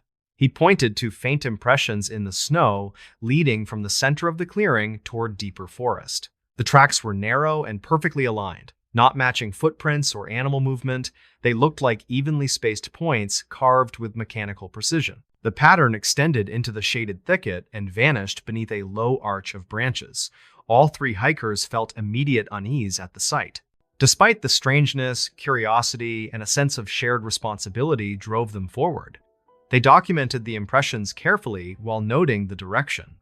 As they followed the trail, the strange lights shifted again, descending gradually as if guiding them deeper. Harlan checked his tablet compass repeatedly, concerned by the lack of familiar reference points. The forest no longer matched established map layouts. The deeper they traveled, the more distorted the environment seemed. The air felt heavier and slightly colder. Snow formed unusual shapes near the bases of trees, curling upward instead of settling evenly. Lissa commented that the temperature felt lower than when they entered the forest, despite the time still falling within daylight hours. Kellen toggled his radio beacon, ensuring a constant ping. Eventually, the impressions in the snow grew fainter until they finally disappeared near a dense cluster of trees wrapped in tangled undergrowth. The lights paused above the thicket, then slowly dimmed until nothing remained visible. Harlan raised his hand for silence. The forest remained still. For the first time, he felt genuine concern, realizing they had lost both their visual guide and their original trail. He attempted to retrace steps using the tablet, but the device displayed inconsistent directional data. The compass flickered between headings, and the GPS lost coordination. Kellen checked his beacon and noted a similar issue. The signal strength fluctuated wildly, suggesting interference from nearby sources. Lissa suggested returning toward the basin using visible tree markers, but quickly realized the landscape around them contained few distinctive features. They began moving cautiously in what they believed was the correct direction. Snow concealed most tracks behind them. After walking several minutes, Harlan noticed the ground sloping farther than before. He stopped and scanned the area. The basin should have remained level for at least 200 feet, yet the terrain had changed. Trees looked more tightly spaced, and the air felt denser. Lissa turned in a slow circle, then admitted she no longer recognized their surroundings. As daylight faded, they increased pace, hoping to reach familiar ground. The forest seemed to shift subtly with each direction change, creating the impression they were circling without progress. Kellen proposed stopping to build a small marker using fallen branches before moving again. They did so, arranging sticks in a triangular pattern clearly visible against the snow. After 20 minutes of steady walking, they discovered the marker again, despite choosing a straight path. Confusion grew into genuine alarm. They marked another location using Harlan's bright scarf tied to a branch, then walked carefully in a new direction. The scarf reappeared minutes later. Lissa began breathing rapidly, insisting that the forest path could not curve so sharply without them noticing. Harlan tried to reassure her, but found his own voice unsteady. During their third attempt to leave the area, the lights returned, faint at first, moving between the trees just beyond their reach. They appeared lower now, drifting with slow arcs that followed the hiker's movement.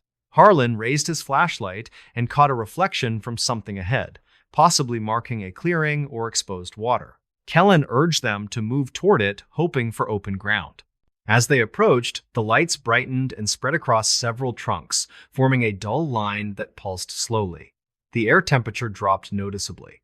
Snow clung to their clothes faster than before, and small crystals formed along the edges of their sleeves.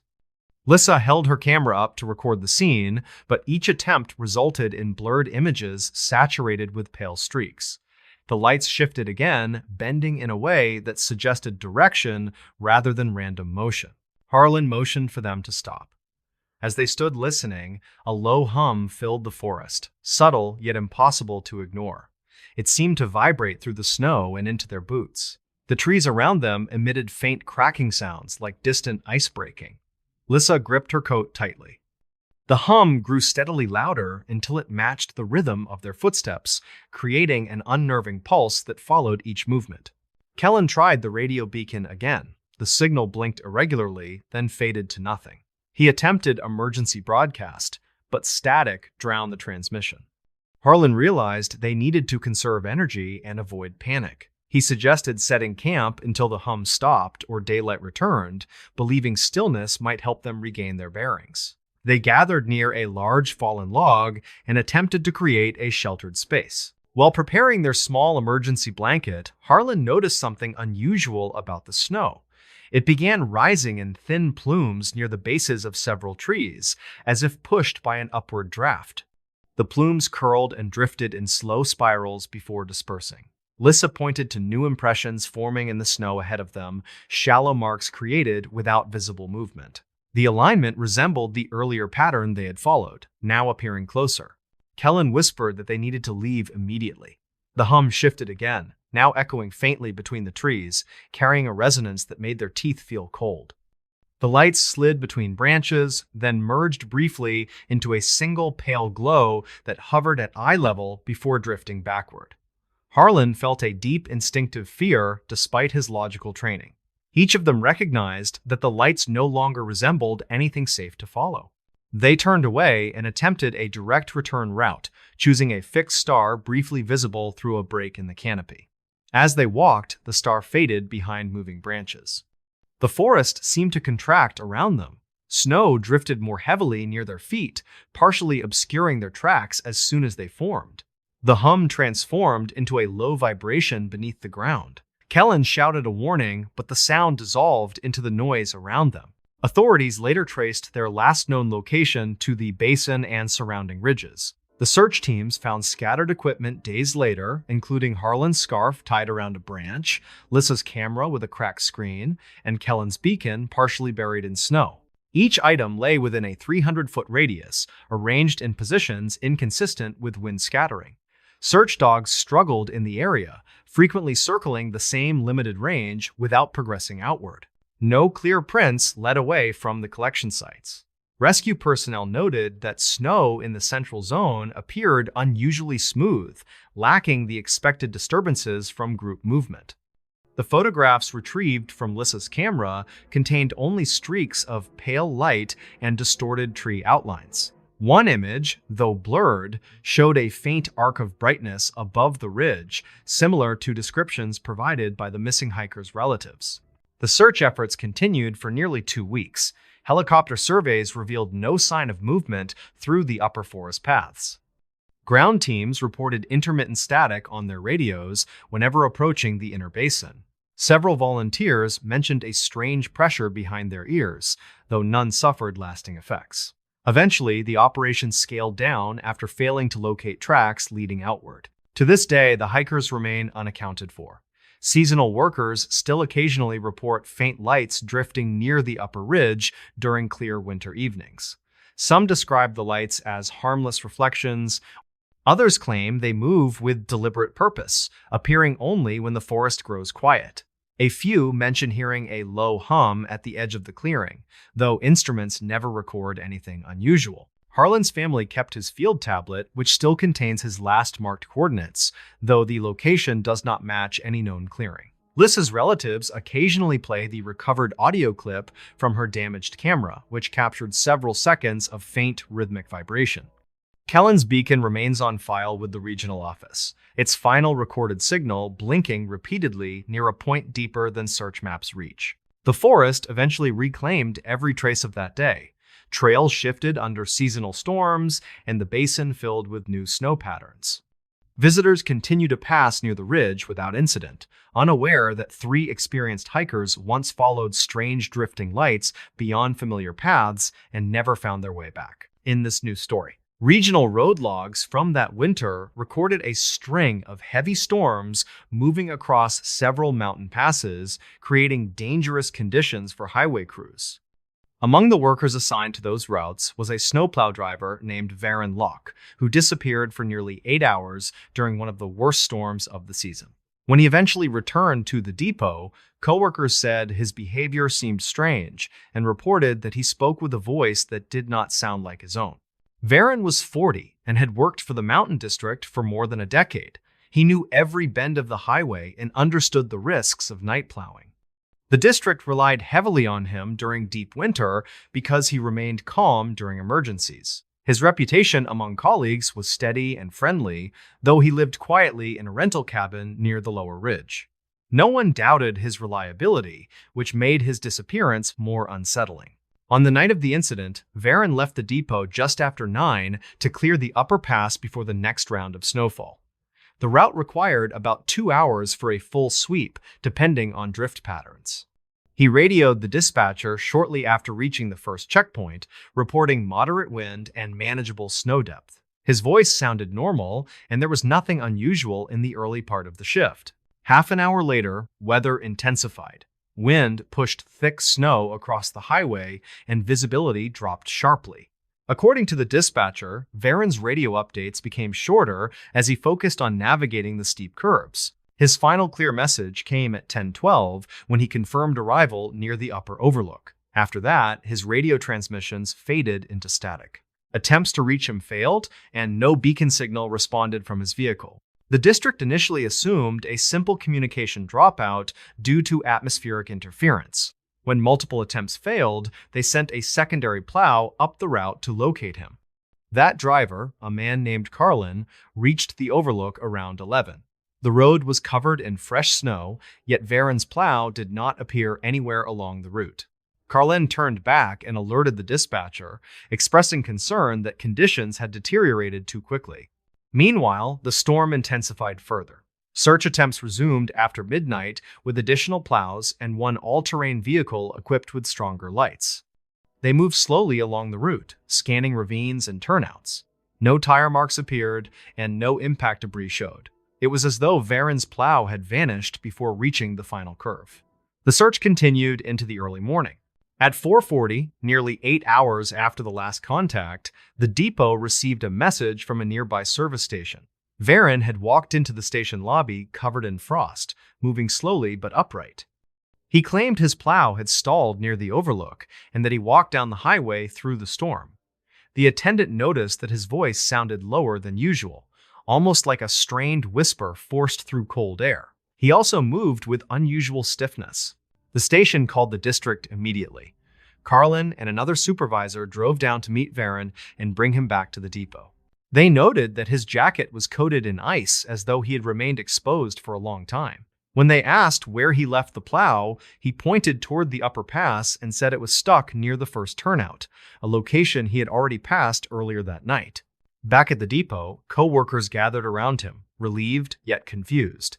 Varen's voice did not match his normal tone. His speech sounded slow and deeper than usual, carrying a strange cadence that made some words feel out of place. When someone asked if he was hurt, he answered calmly, claiming he felt fine and needed only a warm drink. The depot medic checked him for frostbite and found mild exposure damage, but nothing severe enough to explain his long night outside. The district sent another plow crew to locate his vehicle. They found it sitting at a sharp bend several miles past the turnout Varen had mentioned. Snow drifted halfway across the hood. The engine sat cold. The driver door was closed. The interior showed no signs of struggle. Tire marks from earlier storms surrounded the vehicle, but there were no fresh footprints near the door. Investigators believed wind erased them quickly, though the absence remained troubling. Back at the depot, Varen continued acting strangely. He occasionally paused mid-sentence as though choosing words carefully. His co-workers asked him to describe what happened after he lost radio contact.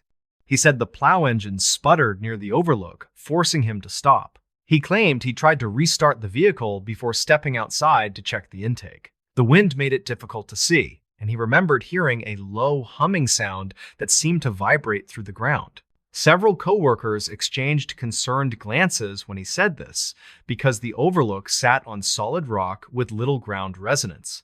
Varen continued his account, stating that the humming grew louder and that flashes of pale light appeared near the trees on the valley side.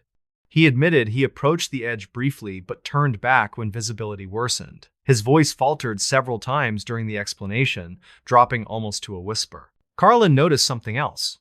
Varen's speech rhythm did not match his usual pattern. Varen normally spoke quickly and confidently, yet now he paused between phrases and repeated certain syllables.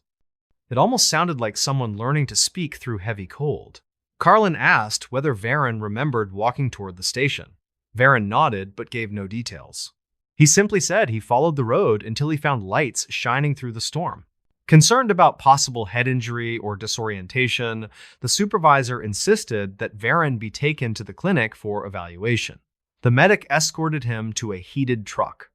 While riding toward the clinic, the medic asked him simple orientation questions. Varen answered correctly, but continued speaking with the same low-strained tone. He never raised his voice, even when the medic repeated questions over the engine noise. Clinic staff examined him and found his vital signs stable. Mild hypothermia was noted, though not severe enough to impair speech significantly. No head trauma showed. They kept him for observation while road crews continued sweeping the upper pass. The district instructed Carlin to inspect the plow interior again for clues. When he re-entered the vehicle, he found frost patterns on the inside of the windshield, shaped like thin, branching lines similar to crystallized roots. They did not match typical condensation marks. Later that day, deputies visited the station where Varen first appeared. The attendant reported that Varen opened the door slowly and stepped inside with stiff posture as though uncertain how to move. He did not shake off snow immediately like most drivers would. Instead, he stood silently for several seconds before speaking. The attendant recalled that the first thing he said sounded like a question with words she did not fully understand. Only afterward did he switch to normal language, requesting to use the phone. When deputies interviewed Varen the next morning, his voice remained changed. It carried a rough quality that made each word sound forced. He spoke carefully and avoided long explanations. When asked whether anyone else was near the plow during the storm, he shook his head. Yet when pressed further, he mentioned hearing footsteps on the other side of the guardrail, though he never saw a person. He said the footsteps did not sync with normal movement and seemed too evenly spaced. Deputies also questioned him about the lights he claimed to see. Varen said they were pale and faint, drifting across the overlook without moving like headlights or portable lamps. He described them as quiet lights, a phrase that struck investigators as unusual. He added that the lights dimmed when he walked back toward the plow, almost as though retreating. Each time he tried to elaborate, his voice dropped to a low, strained growl. Throughout the interview, Varen rubbed the sides of his throat as though uncomfortable. The medic had found no swelling or injury. When investigators asked whether his throat hurt, he denied it. He simply said that speaking felt different now, as if air passed through his voice differently than before. He told them he did not understand why. In the following days, the district placed him on temporary leave. He spent most of his time in his cabin, avoiding long conversations. Carlin visited him once and claimed that Varen seemed distant, responding to questions only when necessary. The deeper voice persisted. At one point, Carlin asked directly whether Varen felt like himself. Varen paused for a long moment, then said he felt mostly normal except when trying to speak for extended periods. Meanwhile, investigators continued examining the plow. They discovered the frost patterns on the windshield had reformed overnight, despite the vehicle being stored in a heated garage. The patterns resembled branching fractures, yet the glass was intact. When they thawed the frost, new lines formed hours later in different sections. The phenomenon appeared only inside the vehicle, never on the exterior surface. Authorities attempted to track Varen's path from the overlook to the station. Snow drifted heavily during the storm, erasing most evidence. However, search teams found one stretch of compacted snow near a turnout that did not match typical boot compression. The indentations appeared shallow and evenly distributed, lacking the heel-to-toe pattern expected from human movement. They covered a narrow 5-foot section, then vanished abruptly. A week after his return, Varen visited the depot briefly to collect his belongings from the break room. Several coworkers greeted him cautiously. They later reported that his voice sounded marginally stronger, but still not like his original tone. One coworker asked whether he felt ready to return to work. Varen answered with another strained but steady sentence, saying he needed more time to recover. As he prepared to leave, a new driver accidentally dropped a tool near the plow rack.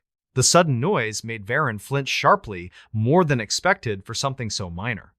He steadied himself and apologized, claiming his nerves had not settled since the storm. A supervisor who overheard this noted that Varen's reaction seemed disproportionate for a man used to heavy machinery noise.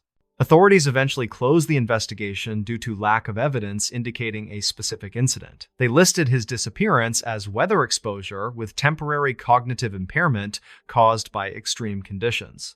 The district accepted this explanation despite lingering doubts among coworkers. Months later, Carlin received a late evening call from Varen. The voice on the line sounded nothing like the one Carlin remembered. It was quiet, steady, and carried a strange layered quality, as if more than one tone blended beneath the surface. Varen apologized for calling late, then asked whether anyone had found new frost patterns inside the plow. Carlin replied no, though he felt unsettled by the question's urgency. Before ending the call, Varen asked something even stranger. He wanted to know whether anyone still heard humming near the overlook. Carlin replied that he had not heard anything unusual. Varen paused for several seconds before answering that he still heard the hum sometimes, especially at night when the cabin grew quiet. His voice dipped lower as he said that speaking still felt unfamiliar, like he was using someone else's voice. No one knows exactly what happened during the 8 hours. Varen vanished in the storm. He avoided interviews afterward and eventually moved away from the region. His cabin sat empty for several seasons until a new tenant discovered thin branching frost lines inside the shed door during midwinter. They matched the same pattern investigators photographed on the plow windshield. To this day, the overlook remains part of regular plow routes, though drivers sometimes report faint humming on especially cold nights. They keep their radios on high volume during passes and avoid stopping near the guardrail unless necessary. When new hires hear the story, they often dismiss it as exaggerated winter lore. Yet anyone who worked with Varen remembers how he spoke before the storm and how he spoke after. They recall that his voice changed drastically and that he returned from the ridge sounding unlike himself, answering questions in a voice that seemed borrowed from somewhere else. In this new story, By sunrise, the county had already marked the Ridge Road as officially closed for hazardous ice, with bright barricades laid across both lanes. Drivers were warned through local radio that anyone bypassing those barriers would face fines and possibly lose their license. Still, when the first highway crew truck reached the closure that morning, they found fresh tire tracks cutting around the barricade and heading into the woods. Callan Bristow was 39 and worked for the county highway department as a winter response supervisor. He had spent most of his adult life dealing with bad roads, fallen trees, and impatient drivers who treated warnings like suggestions. That morning, he expected a routine inspection of the closure and maybe a few scoldings for people trying to turn around dangerously at the bend. What he did not expect were tracks that made no sense at all. The Ridge Road curved sharply just before the forest, with a steep drop on one side and thick pines on the other. Ice tended to build quickly there whenever freezing rain followed snowfall, which was exactly what happened the night before. Callan parked the crew truck short of the barricades and stepped out carefully. His boots slid slightly on a glaze of clear ice that barely looked wet but felt slick as glass underfoot. The tire tracks were obvious. They left the main lane about 20 feet before the barricade, cut through a shallow drainage ditch, then climbed the opposite embankment toward the trees. Callan bent to examine them more closely. The impressions were crisp and recent, with edges still sharp in the frozen slush. They belonged to a vehicle with narrow all-season treads rather than the heavy snow chains locals usually used on that stretch. What bothered him most was the angle. The tracks climbed the embankment at a spot where the soil sat hard and partially frozen, then squeezed between two pines that stood closer together than the width of most vehicles. Callan stood back and judged the gap visually. It did not look wide enough for a normal car to pass without scraping bark on both sides. Yet the trunks showed no fresh damage, no broken branches, nothing scraped away. He radioed dispatch and reported what he saw. The dispatcher asked whether the barricades were still intact. Callan confirmed that the sawhorses rested exactly where the night crew left them, undisturbed, with reflective tape still in place. That meant the driver chose deliberately to leave the pavement early and bypass the closure through the ditch. It was not an accidental skid. Someone made a choice, and then their vehicle disappeared into the trees. Callan followed the tracks on foot, moving slowly between the pines. The ground under the canopy held a thin layer of crusted snow rather than solid ice, which made walking easier. Tire impressions continued into the woods, weaving between trunks with surprising precision. The driver had taken a narrow line, avoiding rocks and stumps as though familiar with the terrain. The road itself did not extend this far. According to his maps, this area was unmanaged forest. About 50 yards in, the tracks reached an old service path that had once serviced a minor communication line decades earlier. Callan recognized it vaguely from older surveys. The path was mostly overgrown now, but the vehicle had followed its faint outline, curving deeper into the trees. Callan hesitated. His radio signal might weaken in the hollow, and he did not relish the idea of bushwhacking alone if conditions worsened. Still, the tracks were too clear to ignore. He updated dispatch on his position and continued. The path dropped slightly, and the forest grew denser. Here and there, he found small branches snapped at height, typical for side mirrors passing through. That detail reassured him in a strange way because it confirmed that an actual physical vehicle made this route, at least so far. The disturbing part came when the tracks reached the bottom of the hollow. There, the impressions crossed a shallow drainage creek that normally carried meltwater in spring, but now sat frozen under a thin sheet of milky ice. The vehicle had evidently rolled straight through. The ice fractured under the tires, leaving jagged cracks and half-submerged slush. Callan crouched and touched the broken surface. It was still wet and refreezing slowly, meaning the crossing happened not long before he arrived. On the far side of the creek, the tracks climbed a short slope and then stopped abruptly in a small clearing. There were no turn marks, no reverse arcs, no scattered, churned snow indicating spinning tires. The impressions simply ended a few yards into the open area, as though the vehicle had lifted away. The clearing itself held no other disturbances. No branches broken, no sign of a collision, nothing tipped or crushed. Callan walked circles around the clearing, searching for any continuation. If the driver had backed up, there would be overlapping tracks returning toward the creek. If they had turned toward the thicker forest, there would be fresh impressions leaving the packed section. There was nothing. The last visible marks were 2 tire prints, equally spaced, pressed firmly into frozen ground, ending abruptly near a patch of undisturbed snow. He radioed dispatch again, this time with a tighter voice. He explained the situation and requested assistance from the sheriff's department. The dispatcher asked whether he saw any sign of a vehicle overturned in the creek or lodged against a tree. Callan answered no. It looked, he said carefully, as if the vehicle stopped here and then was not here anymore. He heard his own words echo back in his mind and disliked how they sounded. Deputies arrived within the hour, snow crunching under their boots as they followed Callan into the woods. One deputy, named Marv, studied the tracks with the skeptical calm of someone who had seen many supposed mysteries resolve into simple explanations. He paced the clearing several times, checked the creek, and then asked whether any locals used off-road rigs with unusual setups. Callan said, "Not on this stretch, not in these conditions, and never passed an official closure without warning." The sheriff himself, a measured man named Corin, joined them later that morning. He listened as Callan described how the tracks left the road and cut between the pines. Corin then walked the path personally, checking every section. At the narrow gap, he measured the distance between trunks and frowned. A compact hatchback might squeeze through, but the paint would show it. Yet there were no fresh scrapes on the bark. Back at the clearing, they considered the creek. Marv suggested that the vehicle might have fallen into a deeper section off to the side and now lay hidden under broken ice and snow.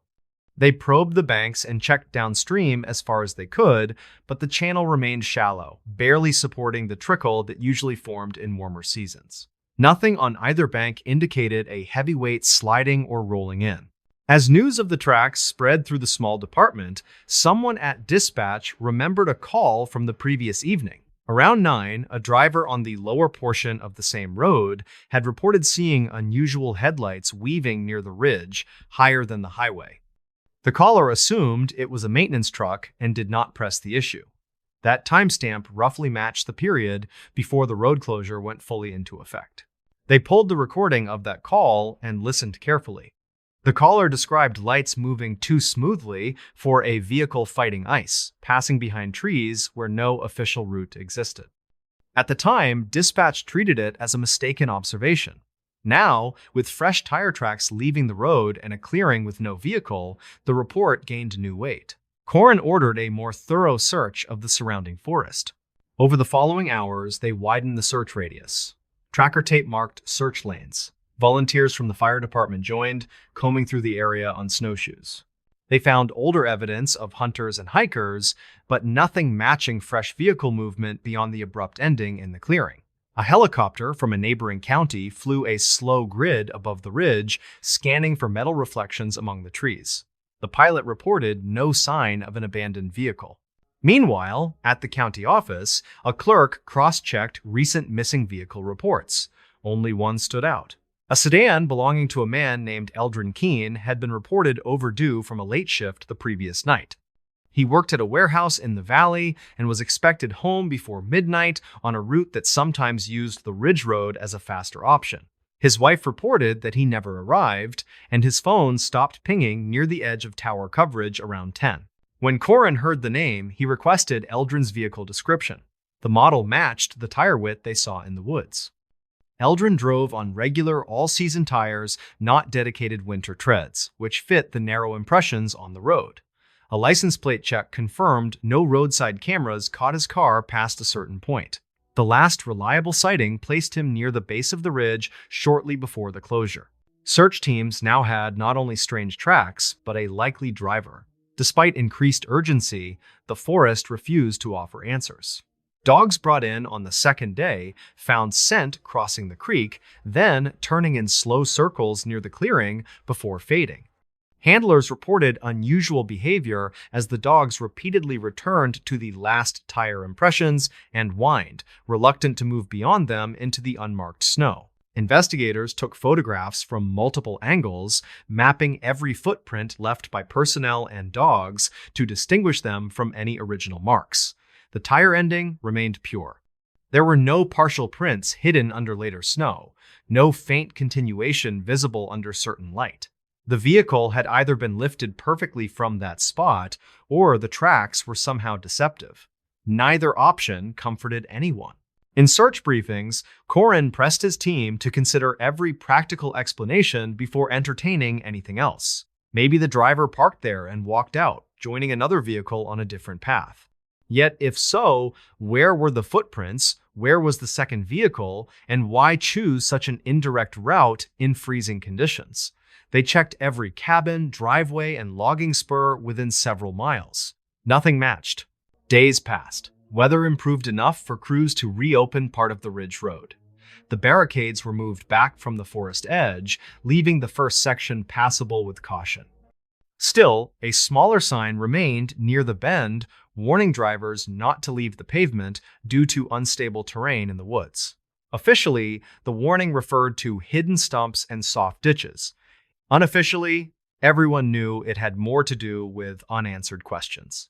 Months later, with no sign of Eldrin or his car, the case shifted from active search to long-term missing person status. The clearing grew over slightly, its snow replaced by new growth in spring. Most people forgot the exact outline of the tracks. Only a few crew members and deputies retained vivid mental images of those crisp impressions ending in nothing. Callan was one of them. He drove the ridge regularly as part of his duties, and every time he passed that section, he glanced toward the trees. In late autumn, before the next winter, he walked the route again on a clear afternoon. The creek bed sat dry, showing only scattered stones. The clearing looked ordinary, a patch of ground with lingering tire grooves from search vehicles and equipment. Nothing remained of the original tracks. Still, something about the spot bothered him. He set his lunch thermos on the ground where the last impressions once lay and paced the clearing slowly.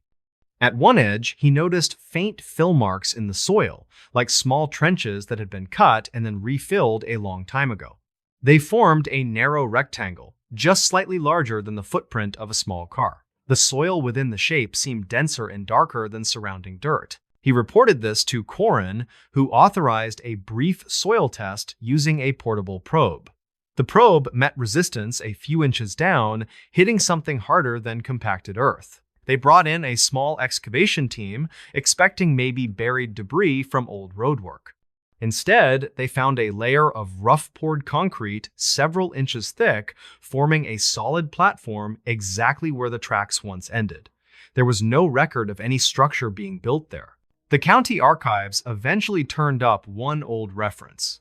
Decades earlier, before the Ridge Road followed its current path, a smaller spur had led into those woods to service a relay station. When the new alignment opened, the spur was closed and the station removed.